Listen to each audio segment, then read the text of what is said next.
Welcome back to another episode of the Fearless Training Raw Knowledge Podcast with myself, your host as ever, Alex Connor, where we talk everything training, nutrition, and lifestyle collectively. First up, as always, the Fearless Training United Academy is exclusively available for all of you now, 24/7, anywhere in the world. It is the Netflix of fitness, guys. Subscribe at any time, cancel at any time, doubt you will. Lots and lots of key information educating you on how to control, understand, and manipulate your training and nutrition to improve your body composition once and for all. And you can get off the hamster wheel and stop being and falling prey to a lot of the misconceptions out there. Links are in the bio as always, guys. Any questions or queries, let me know. Okay, so my guest this week is Dr. Michael Grandner, and he is a sleep specialist, and he believes that healthy sleep is necessary for good health, and sleep is important for cardiovascular health, obesity, diabetes, and psychological well-being. And that is what we delve into today. He has a plethora and a multitude of experience, knowledge. He works with a variety of organizations and very well-established institutions regarding sleep. We have some very, very thought-provoking conversations.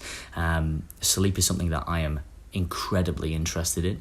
As I spend more and more time within the realms of health and fitness, I realize how important it is, and it never ceases to amaze me of the research and the findings and how it can affect every single part of the body. And to give you an idea of what we go into in this episode is we look at the research that Michael focuses on. We look at sleeping for athletes versus general populations. We look at the most common problems that affect sleep and how to remedy and fix them. A lot of them are a lot simpler than we think. We also talk about Matthew Walker's Why We Sleep. It gets a mention in there too, a book that I've recommended to a lot of my clients, and I've popped out there on my social media a few times within my vlogs too. Again, a value-packed episode, guys. I really think you're going to love this one. I certainly did. Definitely a round two on the cards with Michael and perhaps some of his fellow researchers too. And the last thing to mention, guys, if you want more information from myself, you like my content, you like what I do, make sure you leave a rating and a review on iTunes, Spotify, or any platform you are listening it on right now. It helps the channel grow. It helps us spread this better information. And for those of you who are unaware, I also upload 4 YouTube videos a week, this one included. I'm very active on Instagram and other social media, putting out quality information, all for you, so you can improve your health, lifestyle, body composition, etc. Okay, guys, without further ado, please enjoy this recent conversation between myself and Dr. Michael Grandner.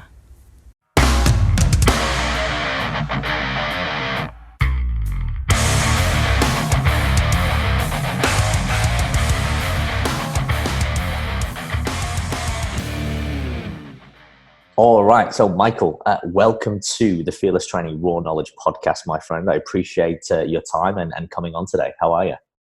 Great. Thanks for having me. I think this is a great chance to talk to people and really help make a difference with real people.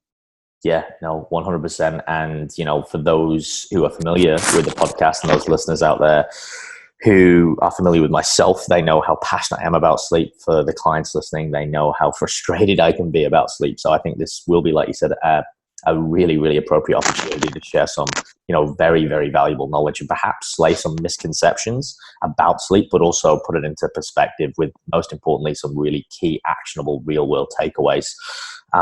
So, Michael, first of all, perhaps for those who are not aware about you and who you are and what you do, could you tell us how you got into the field that you're currently working in, or why you're passionate about it, and how you actually help people move forward and improve their sleep? So yeah, I started working in this field, way back in college, where I didn't know this was a job that someone could have. I just knew sleep was really interesting to learn about.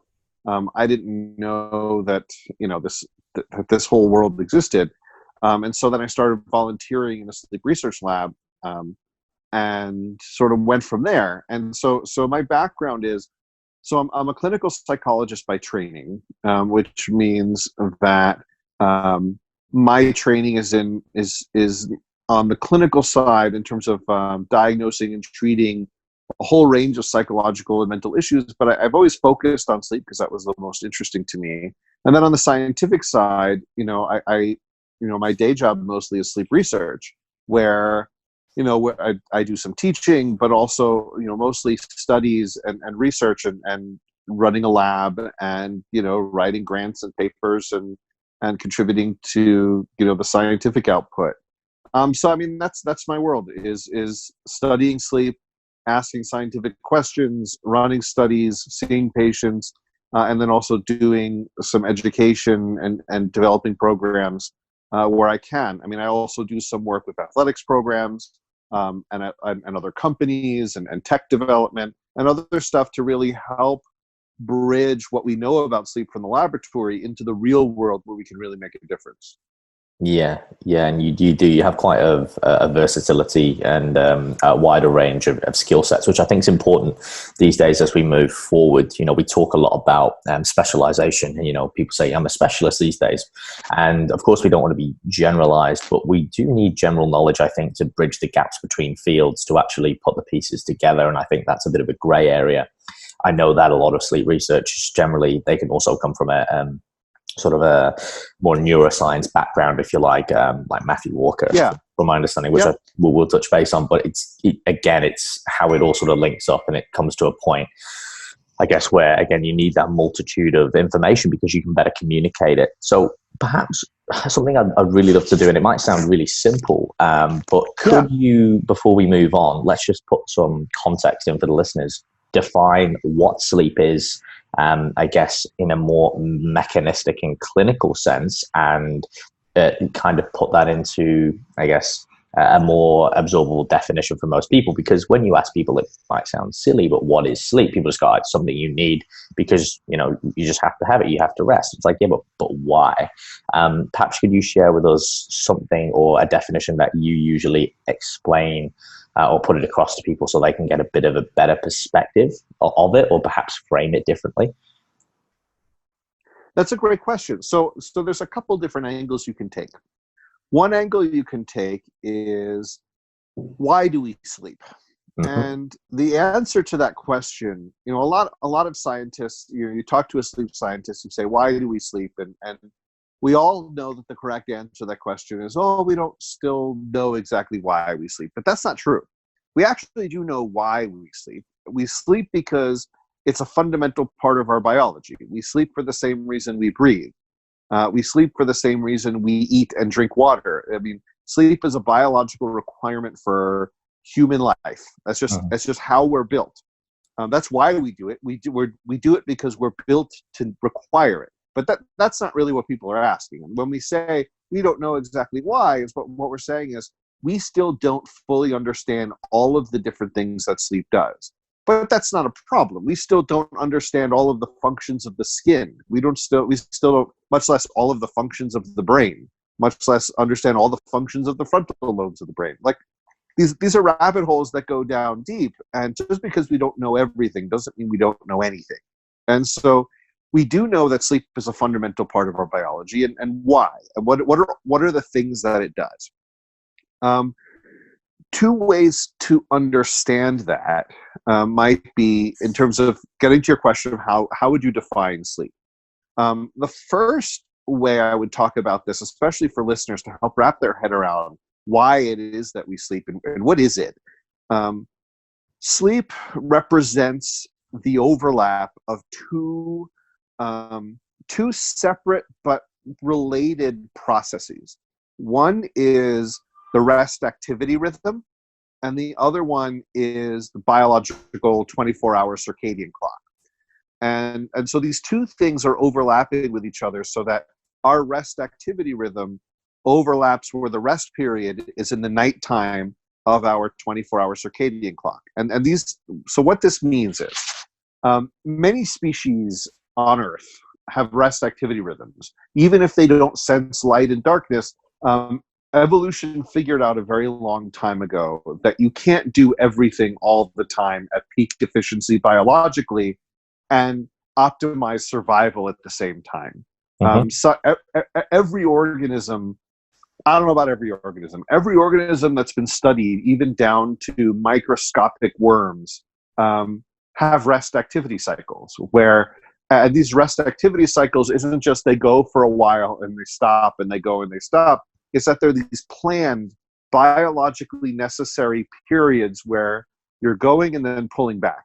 And those periods are important because just like it's just not efficient to change your car's oil while you're still driving.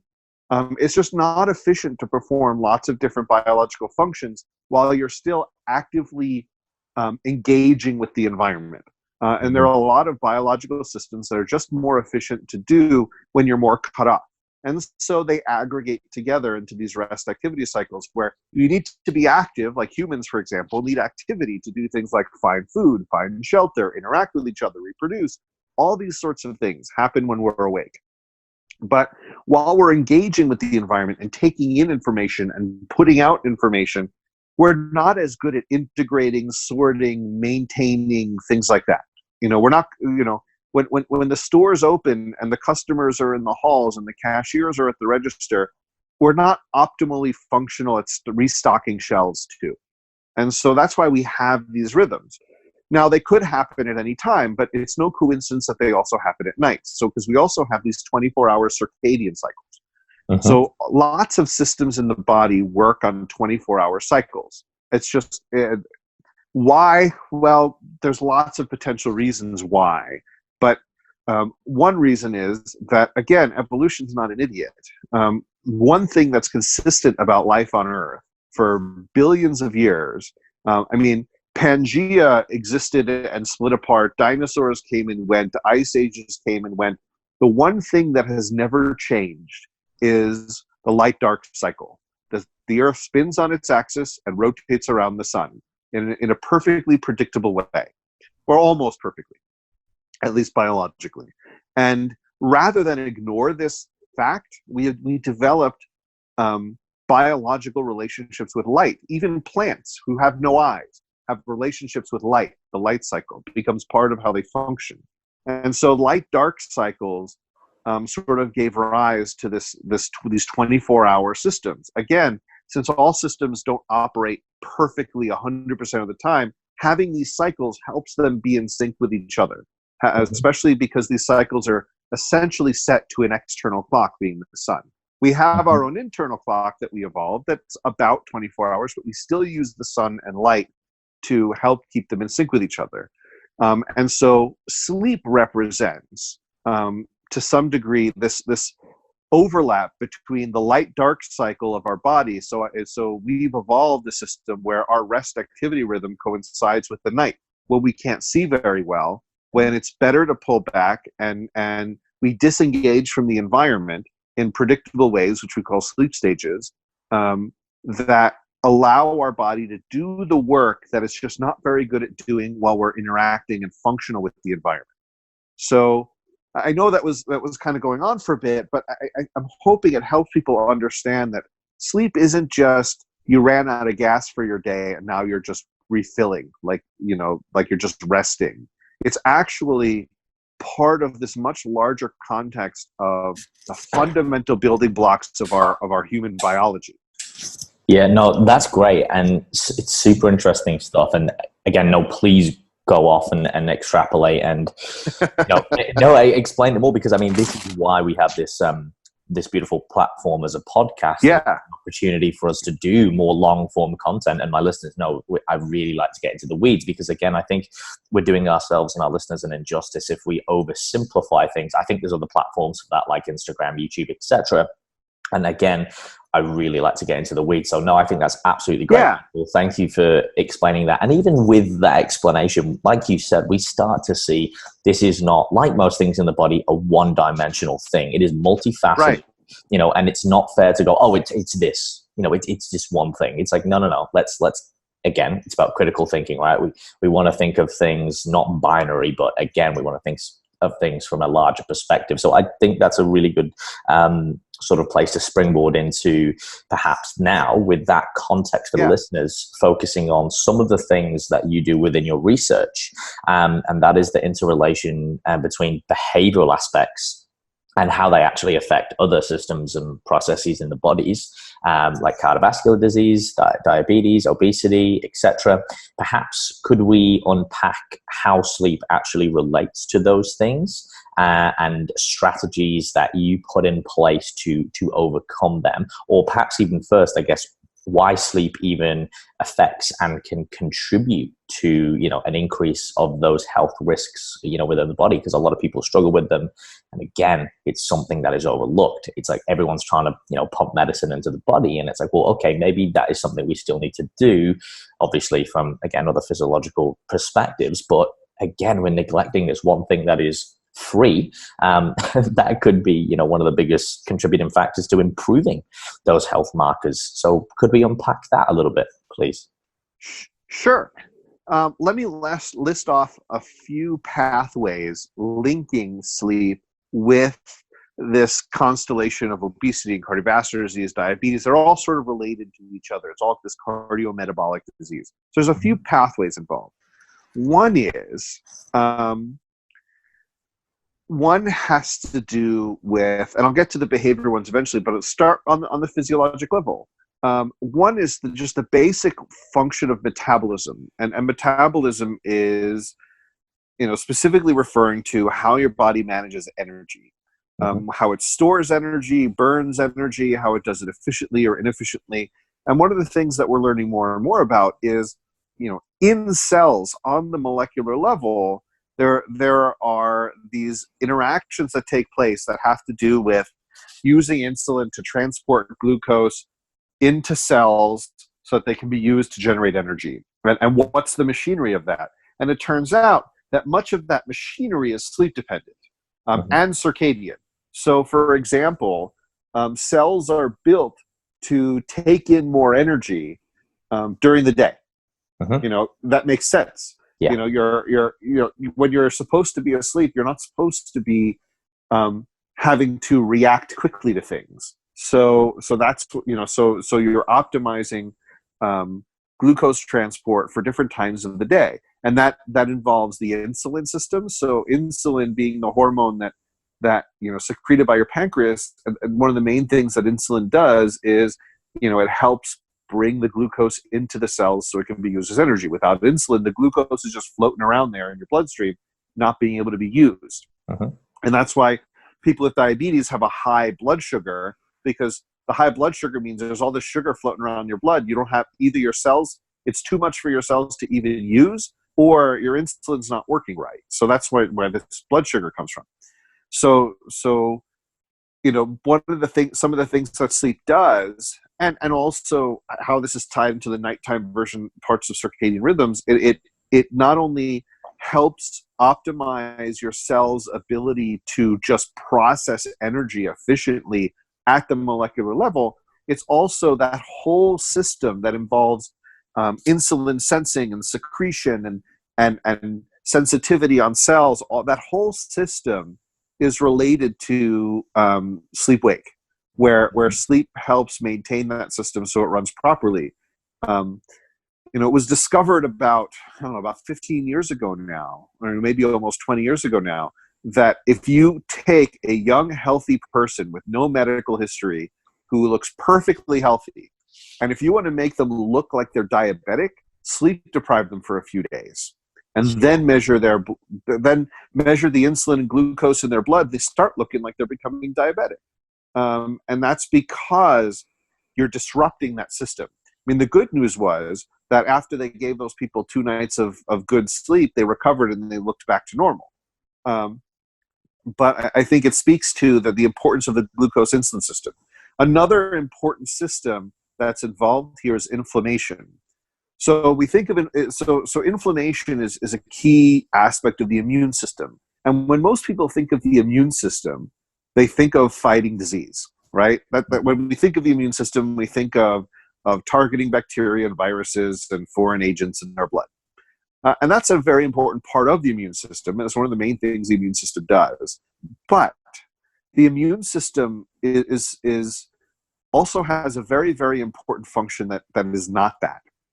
And that is regeneration and repair So our body is constantly under stress when it's interacting with the environment. It's just because it's like we're going out into a blizzard. The world pelts us with things, whether it's things we're breathing in, or we're eating, or as we exercise, it exerts energy, and like an injury happens, and we grow, and every cell in our body has a life cycle where it's born and it lives, and sometimes it separates and reproduces, sometimes it dies, and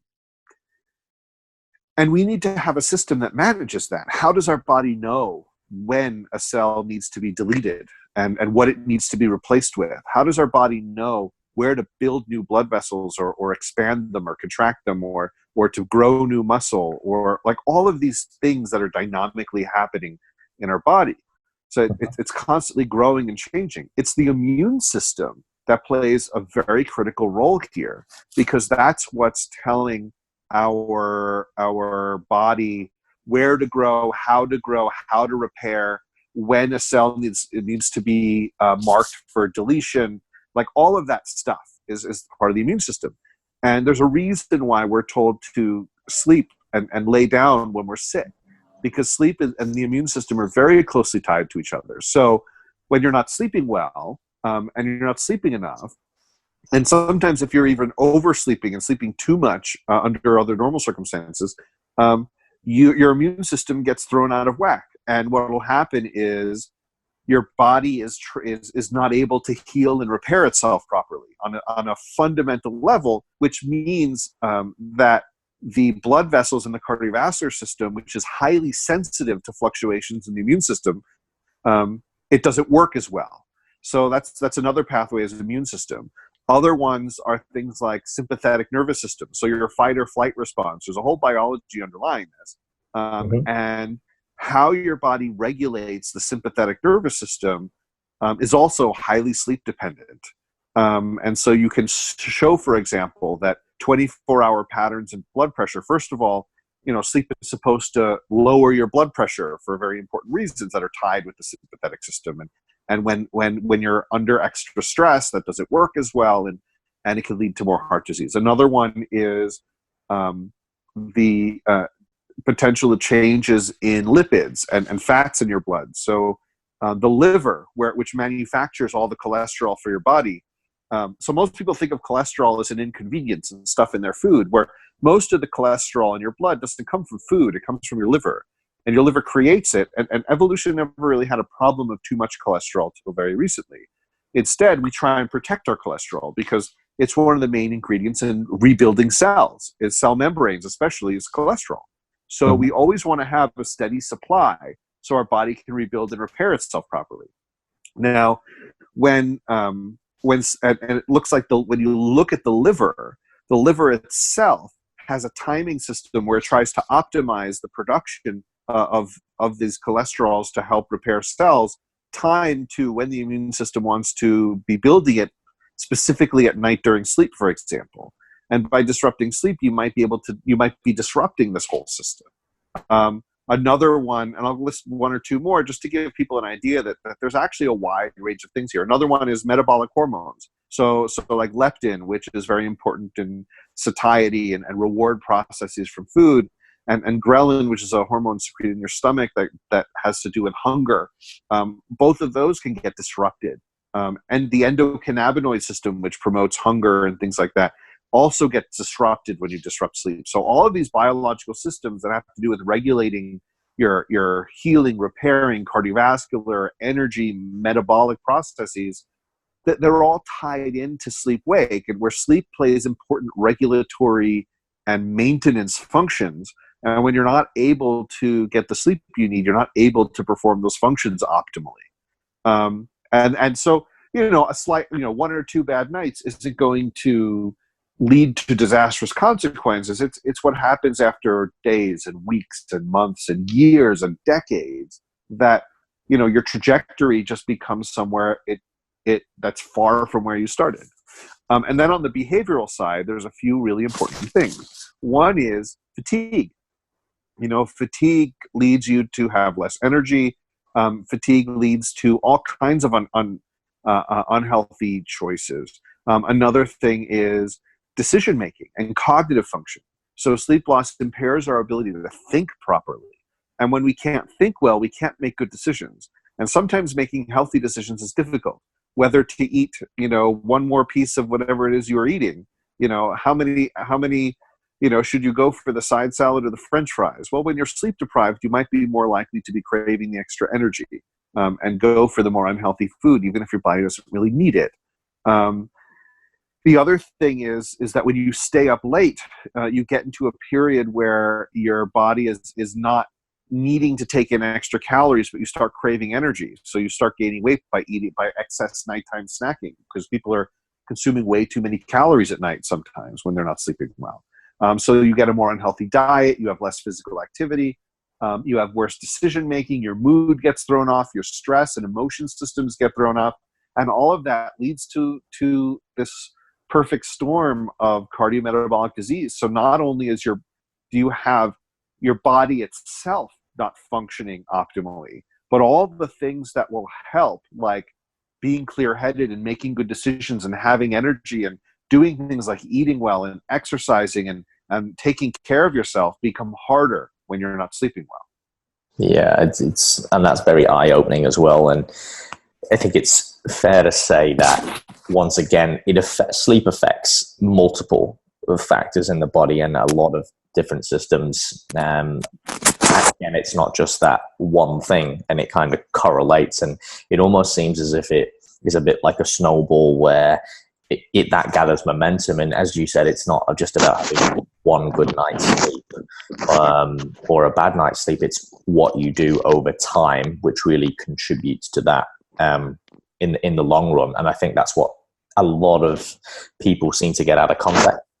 And then at the same time, people go, "Oh, sleep better." Well, it's easier said than done, which would lead me into the next sort of question, which is, and we'll look at ways to improve sleep specifically in multiple questions, I think, across this podcast, but interrelated to the question I've just asked, with people who have, these diseases, what are strategies and tools that you implement to help them create these better behaviors and adherence towards actually getting better sleep, so they can overcome, again, these diseases or health risks that they are prone to? And I think like just quickly, you mentioned it there, the biggest one is people who work night shifts. They are obviously really susceptible. They often show that they're usually overweight, diabetic or on borderline of it, amongst other things, because again, the ghrelin, the leptin levels and hormonally, they are just completely set up wrong. So perhaps, I know we could use that as an example, but please elaborate on, and perhaps use some real life examples as well with people that you've worked with for the listeners. Sure. So when I think about this question, I really think of this as a 3-step approach. Mm-hmm. Where step 1 is sleep disorders. Like if you've got a sleep disorder, you need to get it treated. And so the most common sleep disorders are insomnia and sleep apnea, but there are others too. Mm-hmm. And the reason this is first is twofold. One, most people with sleep disorders still don't know it. They don't know that they have a sleep disorder. So identifying them is actually a critical missing piece to a lot of these questions. I mean, I'm sure a lot of people listening to this podcast are saying, I wish I could get better sleep. Give me some tips. And they try every tip in the world, and it's not fixing things because they have a sleep disorder that's been undiagnosed and untreated. Mm-hmm. So I think, so the first issue is that it's undertreated. But the other thing is that if you have an untreated sleep disorder, it's hard for anything else to help. It's like if you have, you can give people all of the exercise tips you want, but if they've got a sprained ankle, none of that stuff is really going to be helpful until they get that ankle fixed, right? Yeah. So I mean, the worst part of this with sleep, most people don't even know they have that sprained ankle. So I want to give people a little bit of insight as to how do you know if you have a sleep disorder. First of all, I want to let them know that if you didn't know it, there's a whole specialty of sleep specialists. There's MD sleep specialists. They mostly focus on sleep apnea, but they know a lot of other stuff too. And then there's the PhD sleep specialists which I am, we mostly focus on insomnia, though again, we work with everything too. So for sleep apnea, it's actually shockingly common. About 1 in 5 men over age 30 probably has at least mild sleep apnea, according to the most recent data. And it's maybe 1 out of 15 women also over age 30. Just most of them don't get diagnosed. A good rule of thumb in terms of sleep apnea is that there's 8 key risk factors, and if you've got more than 2 of these, you're at high risk for having sleep apnea. So I'm going to go through the list. So the acronym is STOP BANG. So STOPBANG. S is for snoring. T is for tiredness during the day, especially if you have trouble keeping your eyes open during the day when you should be awake. Like if you're someone who falls asleep at the drop of a hat, you can't watch a movie because you're falling asleep, especially those sorts of people, that's extreme daytime sleepiness. So the O is for observed apneas. So if anyone's ever seen you stop breathing during the night, or if you've ever caught yourself waking up out of breath or gasping, that's the O. You got the O. P stands for pressure. So that's high blood pressure. So if you have high blood pressure, there's another point. So that's STOPBANG. So B stands for body mass index. Over 33. A stands for age, over 50. N stands for neck circumference. So if you've got a wide neck, so for men, if it's, especially more than like that's 17 and a half inches, more than 17-ish inches. Hello?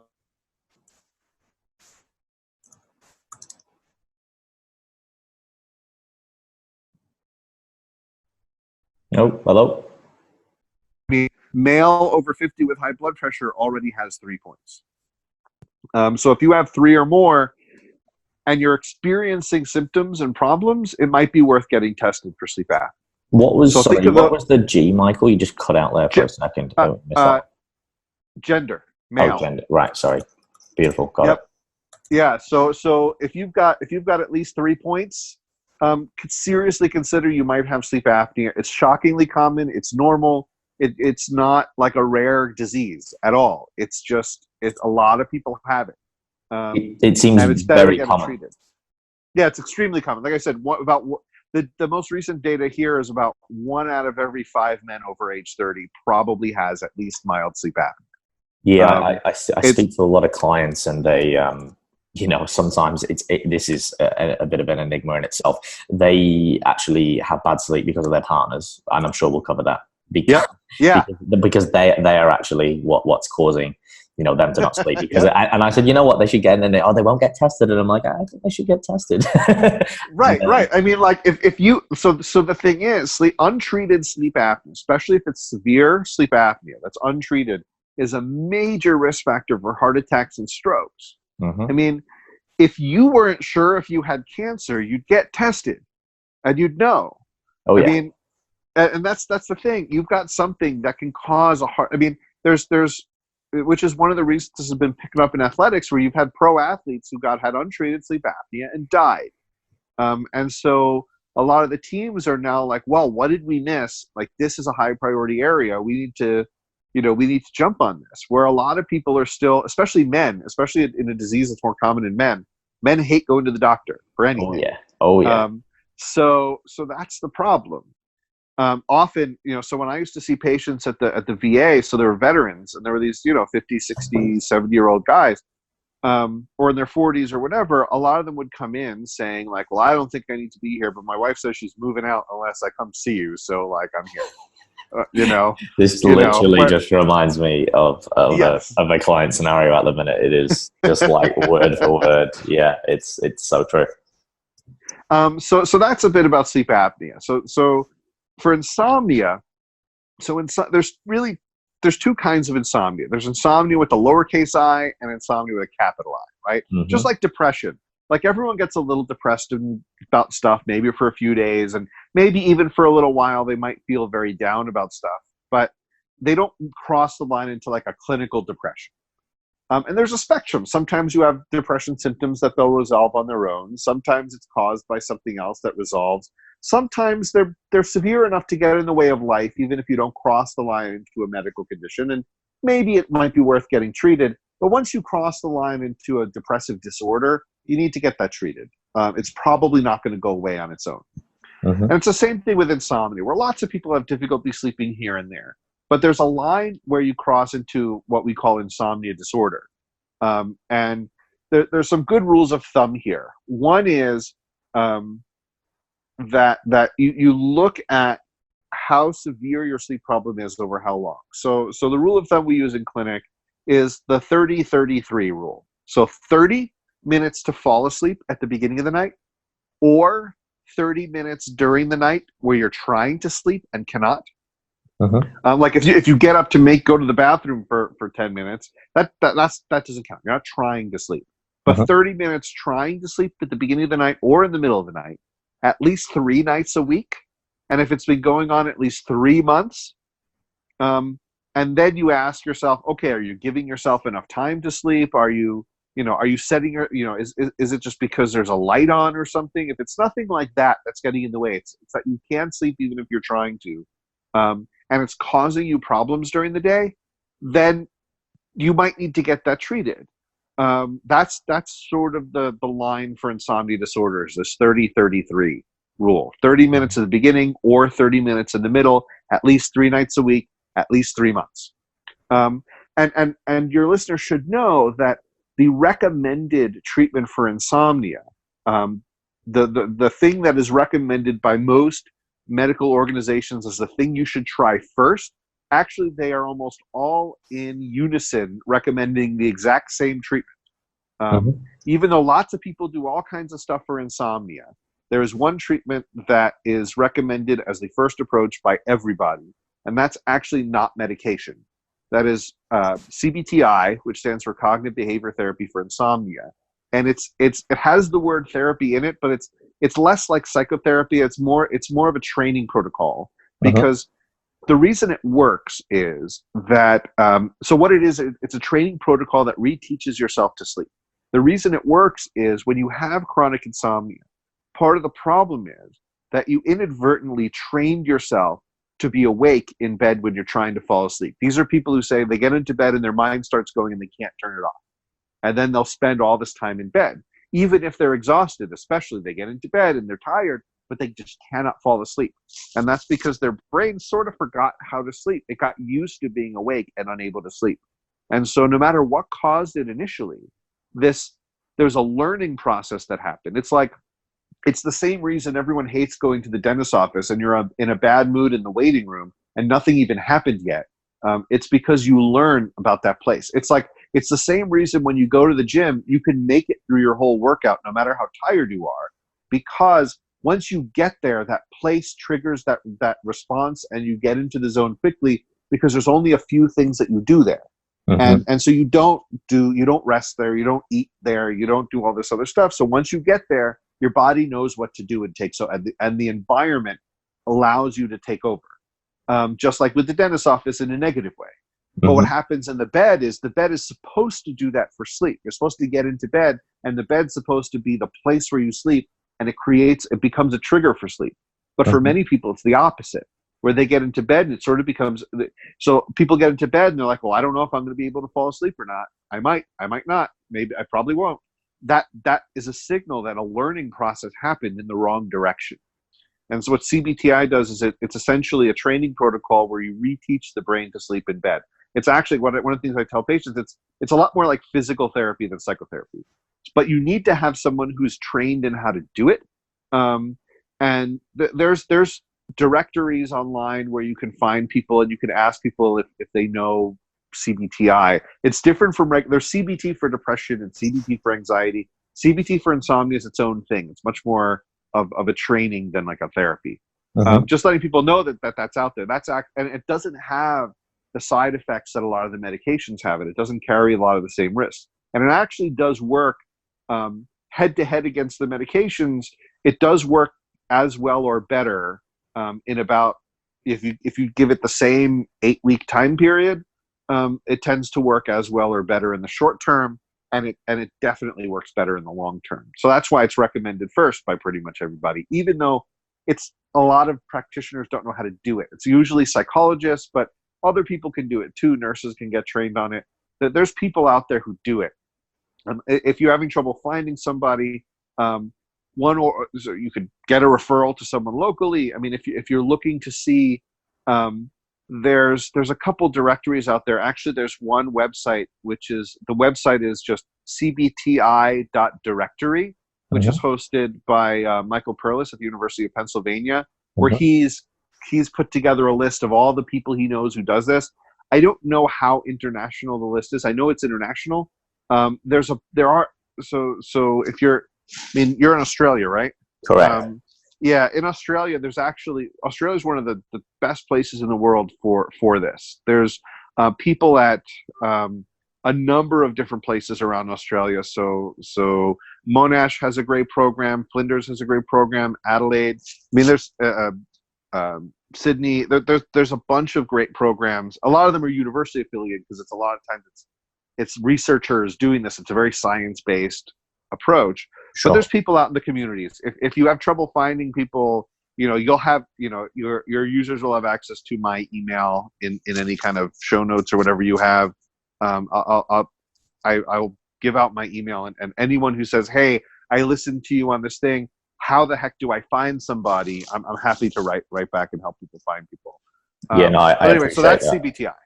So that's CBTI. There are other medications. Some of them are shown to be more helpful than others. But that's a whole other can of worms. There's also melatonin. So the thing about melatonin is melatonin usually does not work to fix insomnia, because the way melatonin works, it's more of a circadian rhythm thing. It's a day-night thing. Your body produces melatonin when it's nighttime. So if you take it during the day, it won't really have an effect because your body knows it's not nighttime. If you take it right around bedtime, it often has very little effect because your body already knows it's nighttime. If you're to take it around the transitions can help shift your night earlier or later, but it generally, for people with sleep problems, it doesn't tend to do a lot. It can make sleep quality better. It could help you fall asleep a little faster, but if you have an insomnia disorder, it's probably not going to be enough to treat it. I just want people to know that, because I get people showing up in my clinic all the time saying like, oh, I took melatonin, it didn't work. And I could say, I could have told you that. Like it might help more minor issues, but it's not an insomnia treatment. No, I think a lot of people are looking for that quick fix. Yeah, so that's sleep disorders. There's also restless legs and other sleep disorders. So it might be worth getting those checked out. So the second thing so the first thing is the sleep disorders. The second thing is removing barriers to sleep. So you treated any disorders you have, but you're still having problems. So what are some ways that you can fix sleep problems? So one is, there's lots of the stuff you'll see online. So I'm not going to dwell on like the stuff that anyone can Google. Sure. There's a few key things that I think will help improve your ability to fall asleep and stay asleep. One is to give yourself enough time to wind down, where most people just don't do that, where they expect to get into bed and then to turn their mind off like a light switch, and it doesn't work that way. Think of it more like a car. Or more, actually a better analogy would be like an airplane. So like you're in the air and you need to land at the airport. You start descending way early because you can't just drop. Airplanes don't work that way, or at least they're not supposed to. When they do, that's bad. Yeah. You're supposed, like, it's the same thing with consciousness. You're not supposed to immediately go unconscious, right? That if humans did that, that would be bad. Like that's not a good thing. You don't want to immediately drop. Your body is built to, and this is part of that, talking about this context of survival and efficiency. The body was built so that if you need to stay up longer, you can. Like if you're running from that proverbial bear, if you're doing something important, your body doesn't just drop all of a sudden with no warning. You have to give it that lead time to wind down. For that reason, because it's trying to protect you, you need to be able to allow your body the space to wind down. Otherwise, it may not wind down naturally. So you need to give yourself enough time. Like you're driving a car. You need to make a turn. Like if you're going to turn from consciousness to sleep, you need to tap the brakes a little bit. And the faster you're going and the sharper the turn, the more lead time you need to give yourself on the brakes. And if you miss your turn, that was not your car's fault. It was your fault for not slowing down enough. And so that I think is one of the number one things that people can do to remove barriers to sleep is first give themselves enough time. You don't have to sit there and meditate for an hour, but at least don't do something that's so distracting that you lose sense of the passage of time, or you're doing something that's so activating that you now have to wind down from whatever it was you just did. So if you're watching some show that gets you all worked up, don't do that, because now you have to wind down from the thing you were using to wind down. Don't do that. And also bright lights, like bright light suppresses natural melatonin. So if you want to be able to help your body know it's nighttime, keep the lights on the dimmer side in the evening, at least a half an hour to an hour before you are planning on going to bed. And the most important thing, though, is giving yourself time. You need the time. So that's the other one. The other thing that I would say to do that isn't always readily Googleable to sort of fix sleep problems is something called stimulus control. So this was developed back in the 70s and is extremely effective at fixing especially minor sleep problems. And remember, I was talking about CBTI trains you to be able to sleep in bed. So part of that is sort of an amped up version of stimulus control, but there's a simplified version that anyone can do. And basically it's this. Bed equals sleep. Not sleep equals not bed. You want to, just like the gym, you don't do other stuff in the gym besides work out, or else it actually makes it harder to work out there. Just like you don't do anything in bed besides sleep. Sex is fine, but except for that, nothing else besides sleep if you can help it. And what that'll do is it helps pair the bed with sleep so thoroughly that even if you are a little worked up or stressed or whatever, or you wake up in the middle of the night and in a panic about something, you can calm yourself back down and get back to sleep. And so the way to do this in practice is, if you don't think that sleep is going to happen if you get into bed, don't get into bed. Wait until you think sleep is coming. If you're pretty sure you're able to fall asleep, get into bed. If you're not sure if you could fall asleep or not, get into bed. Don't wait. But give yourself a half an hour. If you're awake for more than a half an hour, it's not happening. Get up and reset. I don't care how long you reset for. It could be 5 minutes, could be an hour. But whatever it takes to get to that point where you think it's worth trying again, do it. But don't spend more than a half an hour at any stretch awake in bed. Even if you're going to be awake for 3 hours, fine, be in bed for half an hour, get up. And if you want to try again, go back, but don't be in bed for more than a half an hour at a time. I mean, it's not about 29 minutes versus 31 minutes. It's about a ballpark of about a half an hour. I mean, you could be laying in bed for 15 minutes and then the voice in your head says, this is not happening. I'm not falling asleep right now. I'm too awake. Get up then. You're not doing yourself any favors by laying in bed. And most importantly, you do this in the middle of the night too. If you wake up and are not falling back to sleep, get up, get out of bed.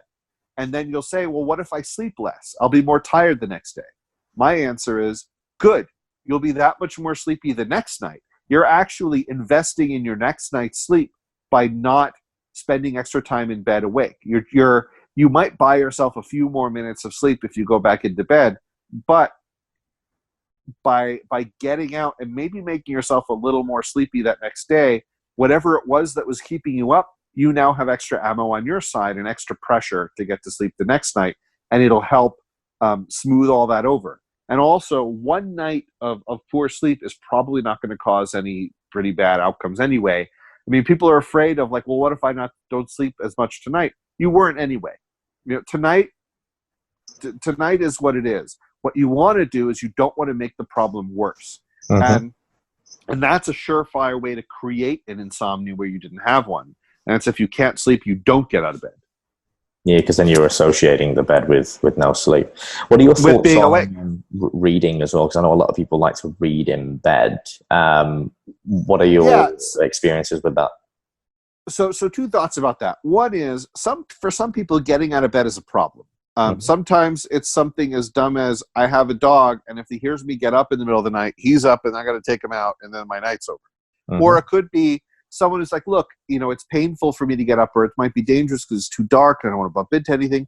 So what I say is, look, if you're going to be in bed, what you want to do is not send yourself mixed signals as to whether it's a sleep opportunity or not.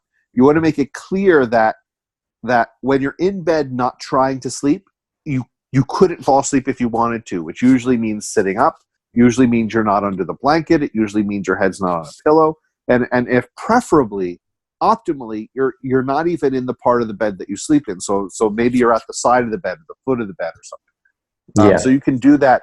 And reading in bed is probably better than something like watching TV, because reading, it requires your eyes. When your eyes start nodding and your head starts bobbing, like when you're reading, you'll notice that, and that's a sign to go to sleep. But when you're looking at screens and stuff, you don't always notice. So of all the activities to do in bed, reading, I think, is probably the most harmless. And unless you're the kind of person who needs to pick up a book and then can't put it down, for hours. But like, you need to be, whatever it is, you need to be able to put it down and be okay with that.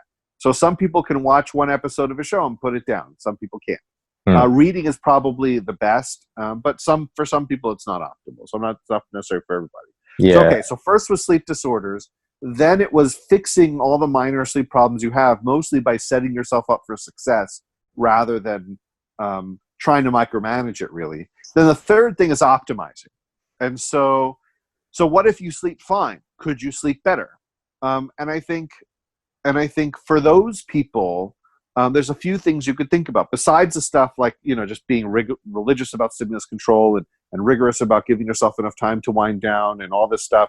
Other things to think about is maybe napping during the day. A brief nap might actually improve performance.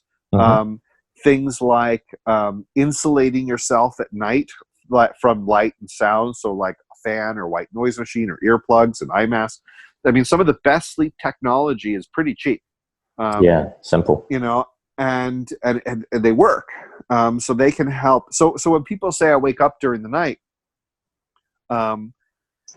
usually the causes for that, besides, it's either like an untreated medical condition like sleep apnea or chronic pain or something, or it's something in the environment that you're not even aware of. And that comes to the couples issue, where sometimes, most human adults sleep with another human adult, and sometimes with non-human adults like pets, and when you're sleeping with somebody else or with a pet, especially animals, they don't sleep through the night. Humans, animals never sleep through the night. They're not built to. They never really did. And so they'll move around a lot more during the night anyway. And even a bed partner, every time they roll over, you might feel it. So I mean, it seems like in looking at the data, the actual sleep you get is better when you're sleeping alone, but your perception of the quality of your sleep tends to be better when you're not alone. And it just goes to the humans as being social animals. But if you have a bed partner who's tossing and turning and has their own sleep problem, it'll cause a sleep problem for you. And so a lot of people, that's why a lot of people will sleep in separate beds, even if it's in the same room. Or you have like these split kings where it's a king size frame, but it's really two twin XLs where they don't have to interfere with each other. So there might be a way to optimize that, but I would also say, like, look, if your bed partner's causing you problems, grab them by the ear and drag them in, because they're not they can create insomnia for you by continually waking you up and making it harder for you to fall back to sleep. Yeah, correct. And it's just an ongoing problem, I guess. Yeah. And there's actually some great data coming out of Monash, actually. There's a researcher in Monash who's been looking at couples-based CBTI for insomnia. And that a lot of times the insomnia impacts both members of the couple, even if only one person has it. And they're showing that involving couples actually helps. There's already over a decade worth of data with sleep apnea that bringing the spouse in, bringing the other person in helps, because it helps create the support system. Because people are sleeping together and the sleep problem is shared, and so getting involved, I would say, is a great thing.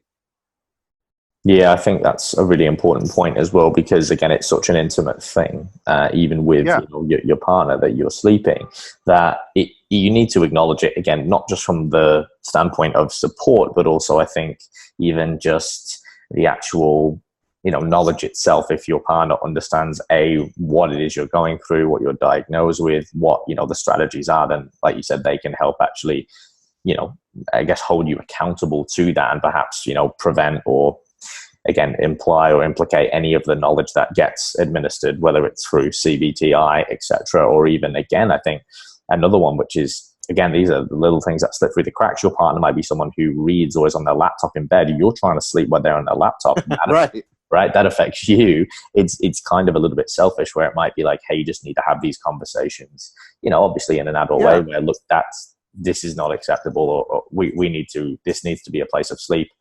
Even though you're working, I sleep at this time. And a lot of partners, they have different jobs, they have different time schedules. Sometimes a partner gets in at night, oh, bam, then you're woken up. It's like, oh, God damn, so no, I think those are really important points. I really like how you broke that down into 3 parts as well, because I think again, it's not a one-word answer, and a lot of people are going about it wrong. They're trying to do the whole Band-Aid approach, where it's like, I think we need to get to the root cause of the problem first, if there is one, with, like you said, a sleeping disorder, and then work back or forward from that point. So I think that's really great. Yeah, and I think it really helps to break it into, look, if you have a sleep disorder, none of that other stuff is going to matter. Get that for you first. Then, okay, if you don't have a sleep disorder, then you can start fixing these problems. And even if you're sleeping pretty okay, there's a way to make it better. Just like with diet. Like if you've got an eating disorder, like get that fixed. Or a metabolic condition, like deal with that. But if you're otherwise in the normal range and you want to eat better, there's all kinds of ways to do that. And let's say your diet is fine. Could you even optimize it further? Well, maybe. And so that's, rather than people jumping straight to optimization, well, what if that's not where they're at? And then they try these optimizing methods that fail. Well, that's because they're in the wrong spot. The other thing you mentioned about people coming in, that comes back to what you're talking about with shift work. I mean, that goes to this issue, what we were talking about of fixing problems. For a lot of times with shift workers, the problem is they're trying to sleep during the day when the body on the circadian pattern is not really wanting to sleep, especially if they're sometimes sleeping during the day and sometimes at night. Their body has a hard time adjusting to it. So the sleep they're getting tends to be more shallow and less restorative. And so, I mean, the only thing you can really do besides recommend that people pick a part of the day for sleep and stick with it and help your body fix that time as their sleep time and not move it, but that becomes practically hard. But what you can do, for example, is just insulate that time as much as possible, make it as dark as possible, as quiet as possible, use earplugs if possible, all those sorts of things to protect your sleep.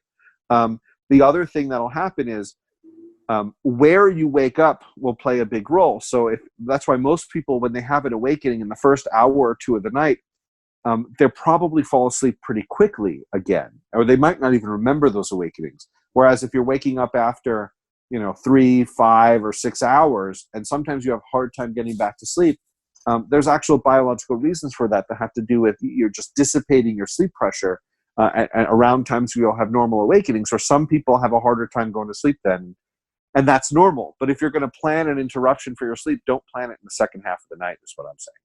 Yeah, no, again, I guess the little things as well go a long way that people are overlooking, and they're too quick to reach for, medicines, which I would like to touch base on a little bit later. But before we do, I'd like to sort of transition into the biggest mistakes and misconceptions about sleep, apart from some of the things we've already sort of vicariously covered.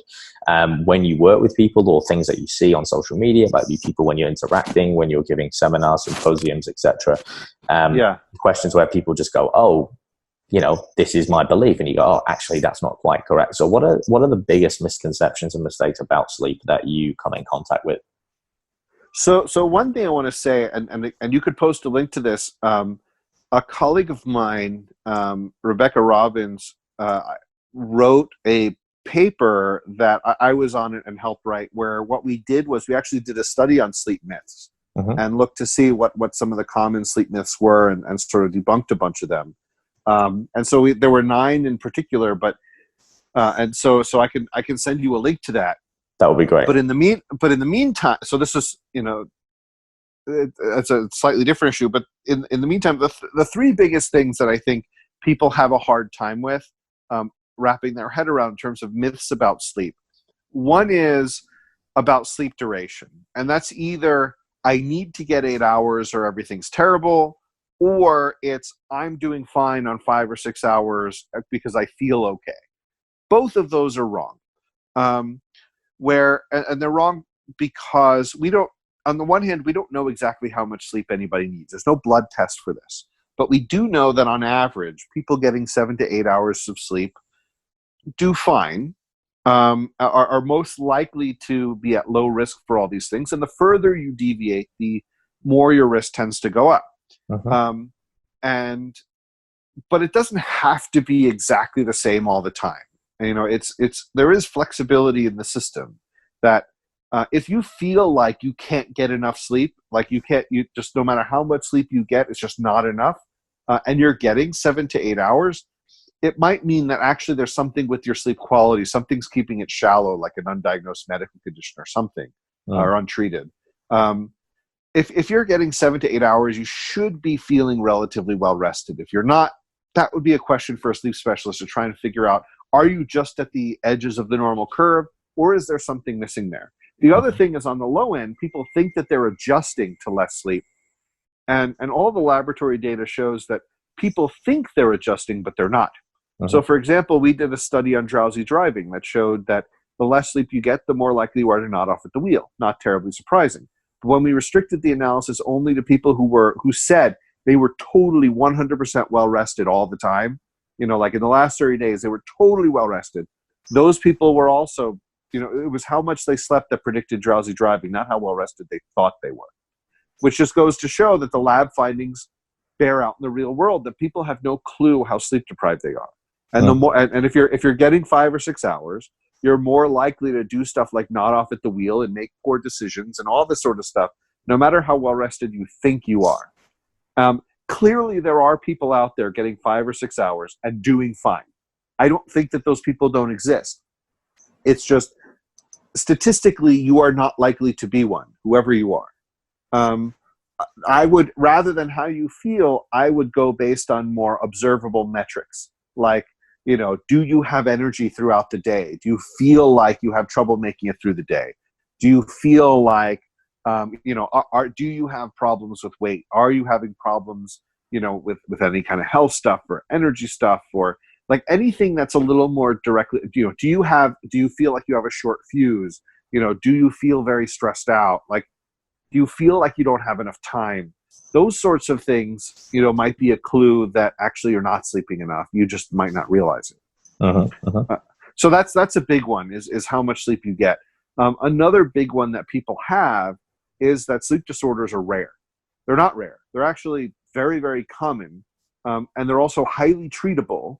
And most people I see in my clinic, they're like, wow, I wish I saw you 10 years ago. I didn't realize it was this easy. Yeah.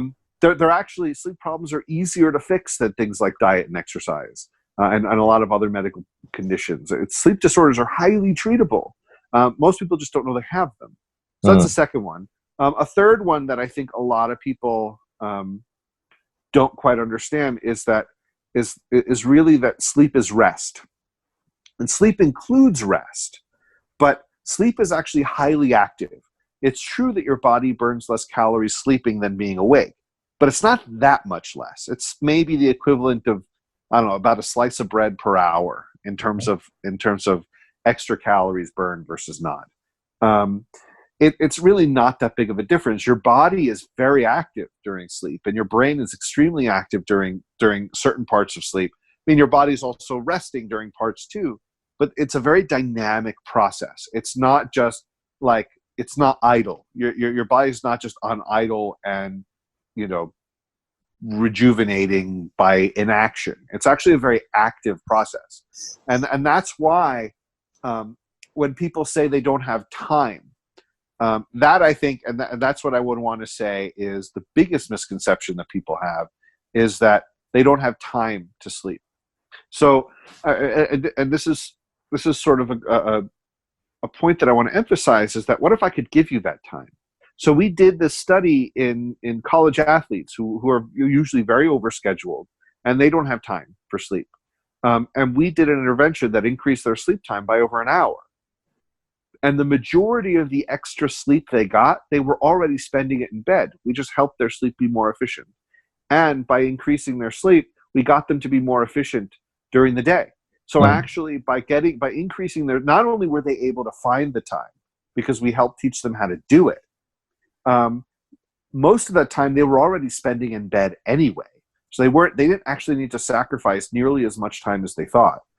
And almost all of them rated improvements in things like their academics and their athletics and their mental health and their stress, which freed up time and mental energy for them, which actually is so they ended up feeling better about their energy and their time than before they started. And I think that's probably the most important misconception about sleep is, I don't have time. I bet you do. You just don't know it, or you don't feel it, because you might need some help getting there. And that's the sort of stuff we're trying to figure out and work on. Yeah, and that last point, and again, we talked about this before we started, recording. That's the biggest pushback I get from a lot of professionals. And, with myself, I'm currently, 28 years old. I'm quite young. I'm single. Sometimes I work with people and they look at me and go, what do I know? I don't have a family. I don't have kids.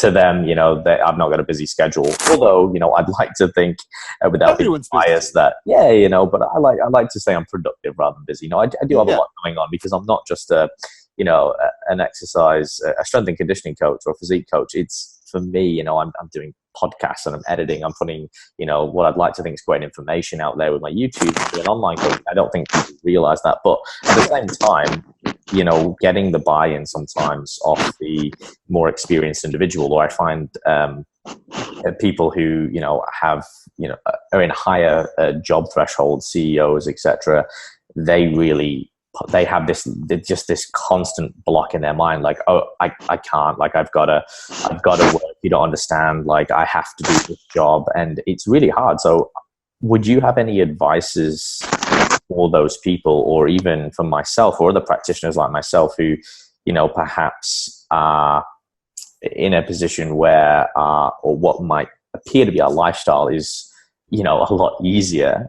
So we don't get that perhaps well-deserved respect as practitioners to even influence better sleep? Or is there any sort of communications or, I guess, verbiages that we could, give these people or put to our clients that perhaps would get the buy-in a little bit better, or help them understand how important it is, or that they can actually, find time? And that's something that really, and I'm going to say it pisses me off when people always say, I can't find time. And I'm someone who will be as flexible. I work on more intelligent-based protocols. So, you can be flexible when you're programming.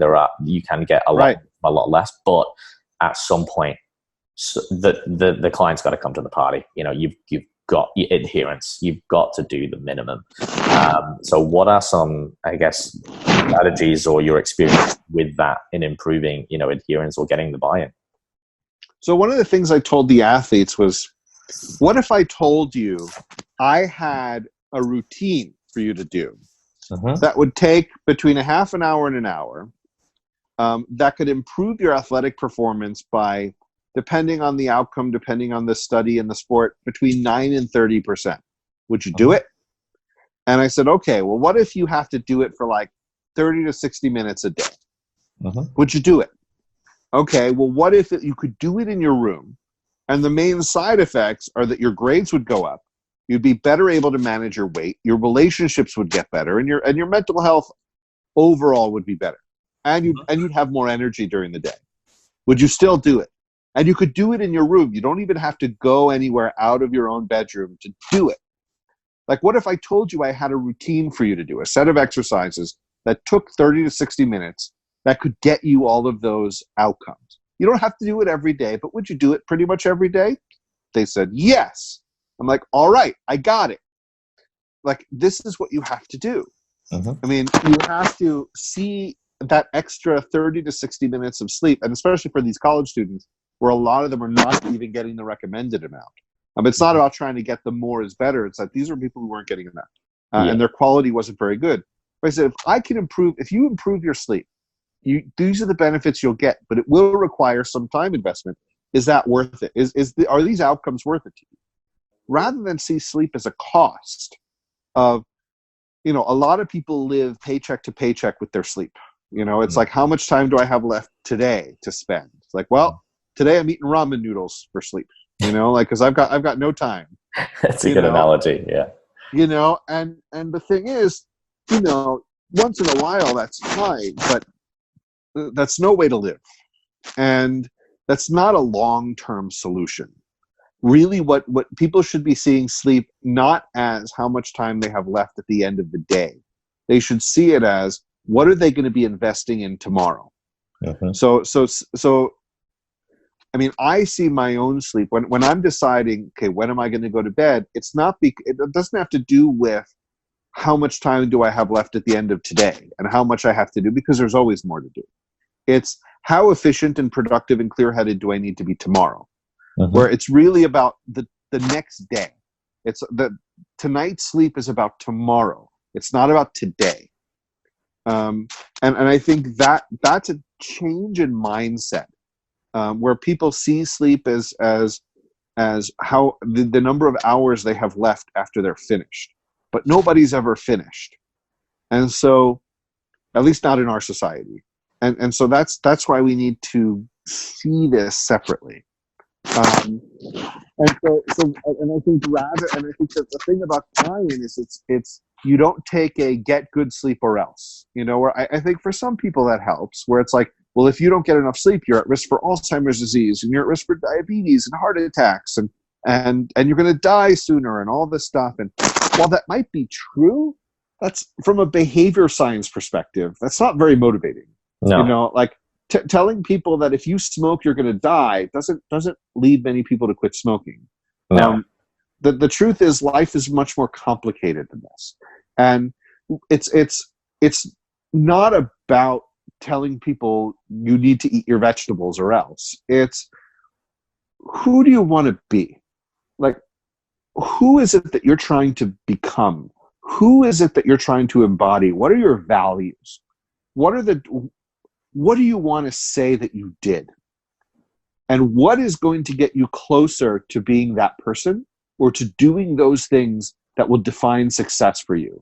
What behaviors bring you closer to success? And what behaviors pull you away farther from success? What behaviors lead you closer to the person you want to be? And which ones pull you further away? And when you see sleep as a facilitator of success, as an investment in efficiency and productivity, when you see sleep as something that you have control over, that can help make your life better and help improve all the things you actually care about, then it's not about how much time do I have left. It's about, what am I willing to invest in myself, in my future, and in my success? And everyone has a finite amount of time and resources, but we get to choose. Where 20 years ago, someone taking an hour out of their workday to go to the gym in the middle of the day was seen as a bad worker. Now they're seen as somebody who takes their health seriously, and that's okay. Yeah. And if anything, it's encouraged. And we budget time around it because it's enough of a priority. And I think we need to see sleep the same way. Not that we all need to take an hour out of the middle of the workday to do it, but maybe at the end of the day, it's time to put the laptop down, or it's time to put your phone down. Like, are you going to invest in yourself or not? Especially since the show doesn't care if you watch one more episode of it. Like, it's not offended if you turn it off. Your work will be there tomorrow. Like, it's not going anywhere. And you there's no way to finish everything and be done. Like, you get to decide when you're done. And you might actually be able to be more efficient tomorrow if you give yourself a little more lead time to go to sleep today. And that's how I would turn it around. Yeah, and that's powerful stuff, because I think it's almost the inverse of what most people's thought processes are, as you've just explained. It's the fact that if you actually make more time for better sleep, that in turn could actually help you achieve all of those things which are actually causing the disturbance of sleep, which in itself is probably one of the most ironic facts, I think, about the whole sleep scenario, where that's the first thing, as we've talked about, to go with a lot of people, busy professionals or not. Everyone just sees sleep as an inconvenience rather than an investment. And they're like, yep, don't need that. That's the first thing to go. It's like, well, you wouldn't do that with oxygen purely based on the fact that you just can't. Like, that's the beautiful thing, right? Like, if you try to do that with oxygen or food, like, you can do it with food, you can do it with a lot of factors, but you can't do that with oxygen. Right. I mean, people do this with food. It's the same thing. They say, I'll eat healthier when my life is a little less stressful. Yeah. Like when I have more money, whatever. But that never happens. No. It never comes.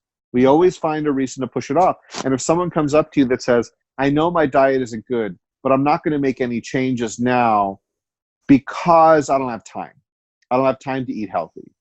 Well, 20 years ago, that was a valid excuse. Now we've got all kinds of solutions for meal prepping, and there's all kinds much more readily available healthy foods now than there was. And it's not a valid excuse anymore.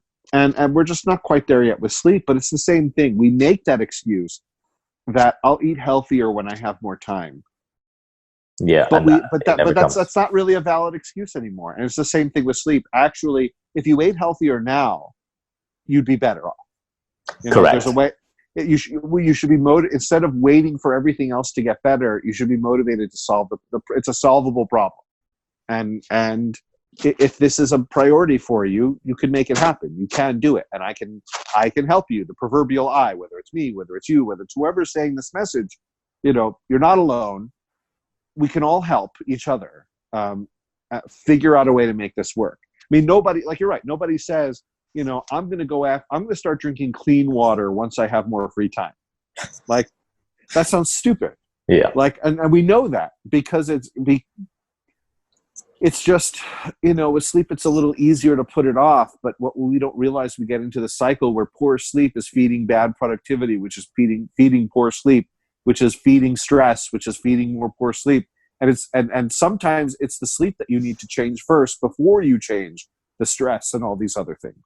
And they'll feed back in the system the way you want it to. Sure. I think another good example of that is, sorry, I'm just getting a bit of movement on the mic there. I don't know what happened to my headset. I don't know. Let me see. Let me unplug it and plug it back in. How's that? Yeah, that's better. So it was like a ruffling or something. Cool. Yeah, sorry. No, you're right. Is Sean Acor's Happiness Advantage, where he talks about how people are constantly putting happiness on the horizon, and I think this is the correlation with a lot of these behavioral aspects too. It's like people are kind of I'll be happy when I get this job, I get that, or I'll sleep better when, I'll eat better when. But like you said, with technology, it's not acceptable anymore. And there's something that I try to preface with a lot of clients is that, what I look for now with people I want to work with is an attitude. It's not necessarily an actual, physical attribute. People go, you want to work with athletes or something. It's like, no, I rather work with someone who is willing to apply and change, behavioral aspects. That is all I ask for, because I think when you have someone who is willing to change, you can achieve great things no matter what. I mean, you can have the best setup in the world, the best, intelligence, you can have the best genetics, you can have the best lifestyle, but if you are not willing to apply yourself, it is all kind of in vain within that respect. So some great points there. Sorry, go on. I don't mind holding your hand through the process as long as you're willing to go through it with me. Correct. Exactly. And I think that is something that is highlighted more and more.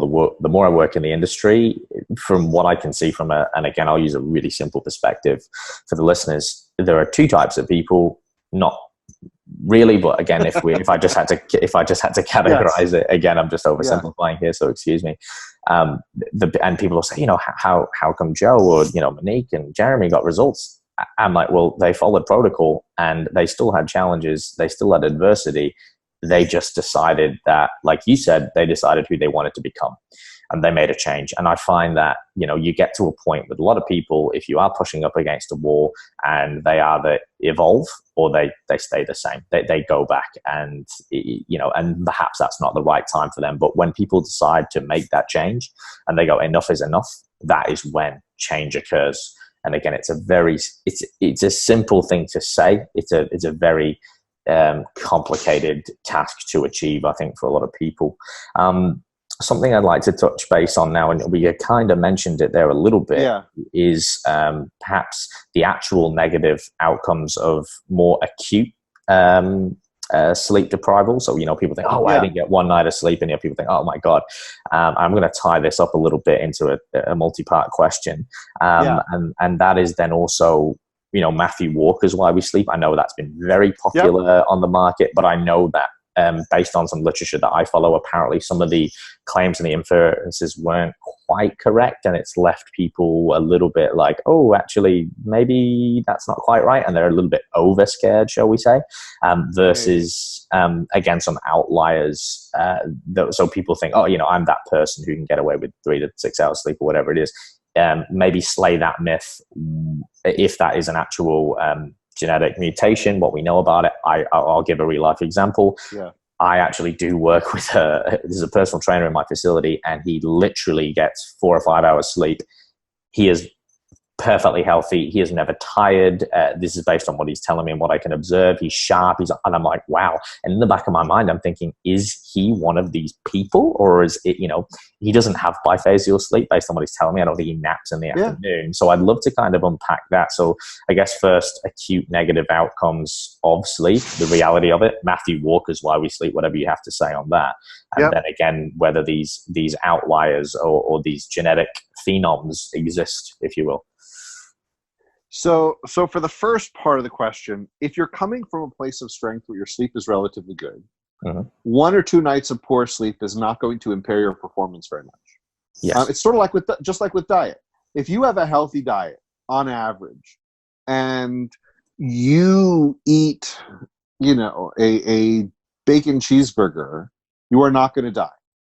Like, you're not going to gain 20 pounds, and your metabolism is not going to be all out of whack. You might feel a little crummy for a little while, but you're okay.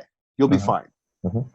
If you've eaten like crap for the last month and then you eat that, your body's just going to be worse, right? And so that's how it is with sleep. It's sort of like it's a lot like diet, where if you're coming from a place of strength and balance and regularity and you're generally fine, a little bit of dysregulation is you're adaptive, and you can regain your footing easily enough. You might feel kind of crummy for a day or two, but objectively your performance probably won't be too bad. If, on the other hand, you've been depriving yourself even just a little bit at a time for days and weeks and months, the impairments are going to start accumulating over time. And then when you throw a curveball in when you're already out of balance, it's just going to push you even more out of balance. So that's what I have to say about that. Think of it like diet. Think of if your diet is generally healthy, 1 or 2 days of not eating well isn't going to throw you off too much. But if your diet is generally unhealthy, first of all, 1 to 2 days of eating well isn't going to fix everything. But also throwing it even more out of balance is going to have even more of an effect. So that's where I am with that. So a lot of athletes, for example, can't sleep well before a competition because they're really amped up. And I say to that, fine, budget for that. Get good sleep for your week before, knowing that those last day or two, you're not going to sleep as well, but you've banked enough good sleep that your performance won't be that impaired. So in terms of Matt's book, so Matt and I have known each other for a long time. He's we both go to the sleep conference and publish in the same journals, and well, not really. He tends to publish in better journals than me, to be totally honest. But we know a lot of the same people. He's a legit neuroscience scientist. He's a fantastic neuroscientist. He's one of the best sleep neuroscientists probably in the world. Mhm.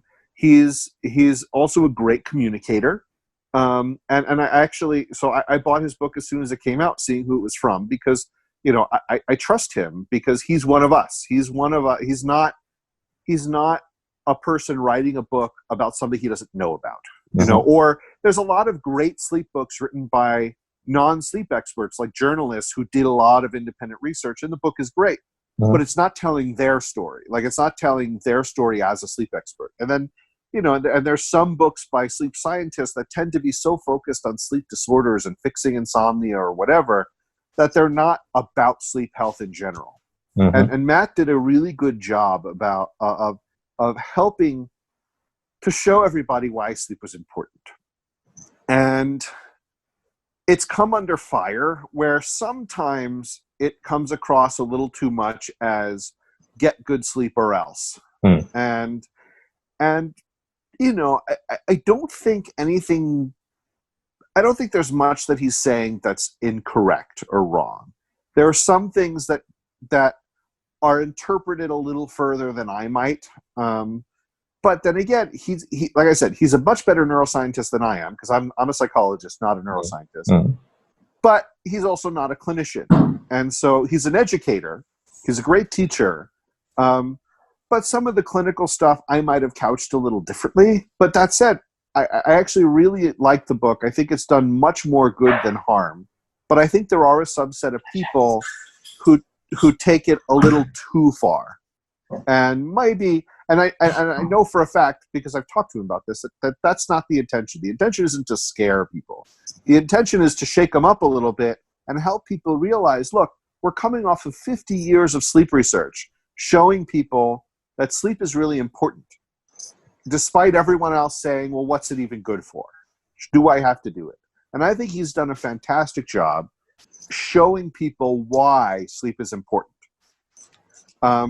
Some people take it maybe a little too much to heart and they freak out about it. And then we have to say, look, you know, you're not getting Alzheimer's tomorrow, right? You know, there's lots of room, and there's lots of stuff you can do. So that's what I would tell them is if it's causing you stress, where like, I think it's led many people to make great positive changes. I think there's a small subset of people who take it a little bit too much to heart, and just like, you know, focusing on the negative sometimes can be debilitating for people. I think for some people it's caused them more worry than not.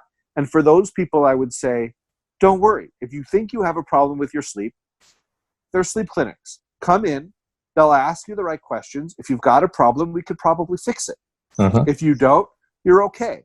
You know, and I think rather than have people sit there worried about their sleep, I think if you're really worried, come see one of us. We know what we're talking about. We can ask you the right questions and we can get this fixed.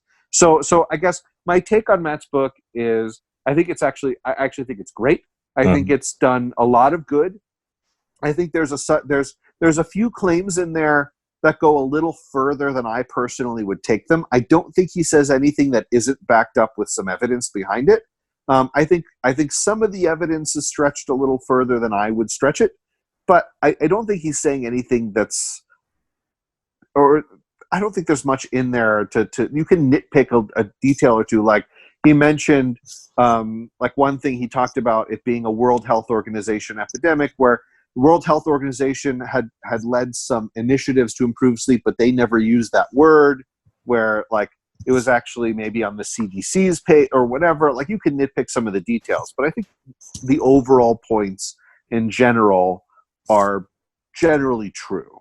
Yeah, I think it was a brilliantly written book. Just to add on to what you said, and it's honestly, it's one of the best books I've ever read. And from the standpoint of, first of all, you're right, excellent communicator. The way it was written is brilliant. You know, the way he speaks, like yourself, you speak very well. People listen. You know, you're quite commanding in terms of how you talk and, you know, the tonations you use, and I think the analogies and the examples. And once again, I think it's just people who, again, so focused on the weeds, even though, like you said, there might be things that are slightly out of context or stretched. The actual main message, and I think the actual goal of the book was to create an awareness. And like Matthew says himself, sleep isn't sexy, and it's really hard for a lot of sleep researchers because they're not the people who are followed on Instagram. It's the models with the great physiques and this and the other. And I think that's why, people like myself, I feel an obligation that even though I might have some of that influence because of the way I look and, my demographic, is that I can actually pull this more, perhaps shaded literature and evidence into the light and say, hey, I got you in with perhaps the way I looked, right? And I use it. I'll be open. Like, my followers know that I use clickbait. Like, I use my physique for good. I get you in with that. That's what gets you in. Great. But now you're here. I'm going to educate you.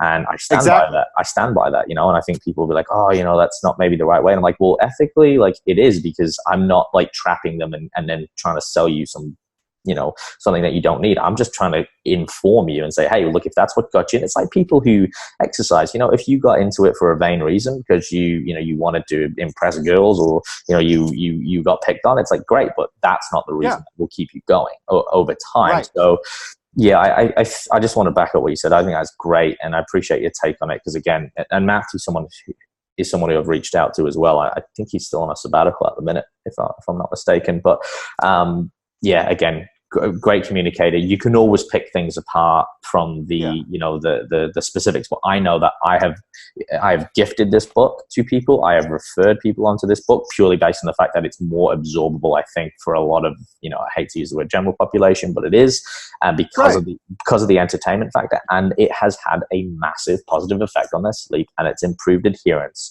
with not only the coaching that I do, but also in their everyday life. So again, it's like the placebo. If it works, right? Well, not only that, it's not a textbook. It is a popular press book, and correct. People who miss the forest for the trees, I think, are missing the point. Mm-hmm. And the people who are reading it and taking sleep seriously, I think, is great. If you're reading it and it's causing you stress or worry, don't be. Find one of us, go to a sleep clinic, ask your questions. And don't sit there worried. If you have a problem, we could probably fix it. Yeah, no, 100%. And again, to back that up, and everything we've said, we'll definitely link in those, studies and links towards yourself, some resources, because again, it's about not just saying the whole, eat healthy. Oh, great. Yeah, but you can't just say that to people. Like, it's ambiguity. Like, yeah, but how does someone want to eat healthy? And again, it's about addressing these gray areas. So I'm aware of time, and I know we're coming to time, but before we wrap up, perhaps we might just touch on the outliers quickly, and then I have some more rapid fire, lighthearted questions, but before my final question, and we may even need a part 2, because I mean, this is something that I have a growing interest in, and over my career, nutrition and sleep is just becoming something that I just really, really care about and find just super, super intricate. And I think it has such a massive correlation to health in general.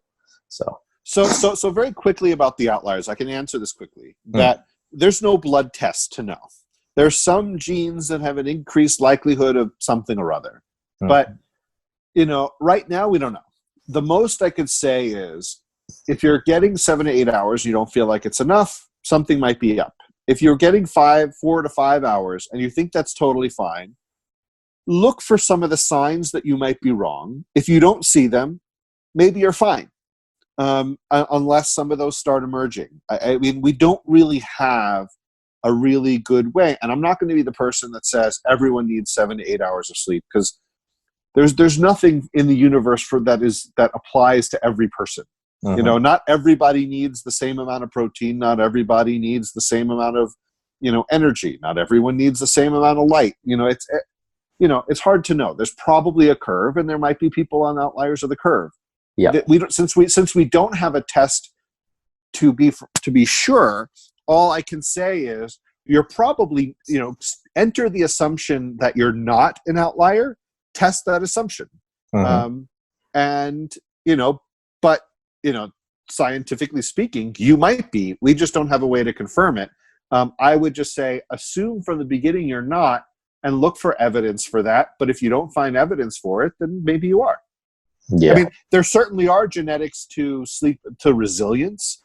Some people might just be more resilient for a week or two. And then, and then, they'll suffer more of the effects. So that's how I'd answer that. Yeah, no, that's great, and I appreciate it. So moving on to some more rapid fire and lighthearted questions before. Okay, I will finish out with that. Yeah. Is again, I guess the first one is, what are the craziest things or fun facts, gimmicks perhaps, or things that people don't know about sleep that have surprised you? And it might be something quirky, it might be something simple, just over your years in research, anything that springs to mind.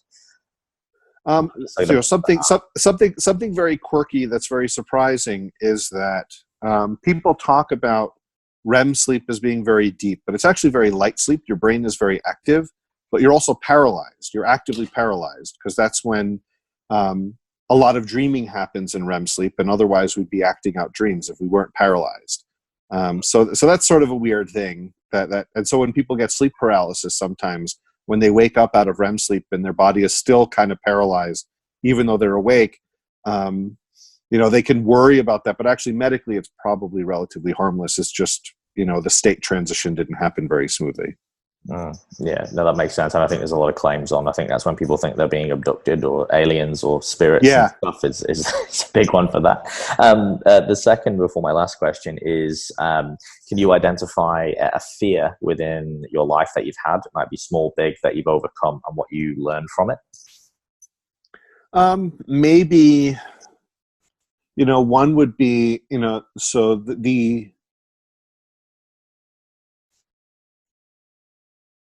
that's a good question. So one might be, from a sleep perspective, might be the fear that that sleep is out of my control. I mean, I live in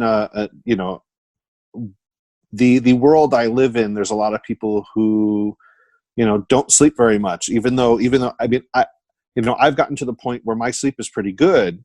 But there are many years of college and grad school and stuff where there's lots of incentives for sleeping less. There's lots of pressures.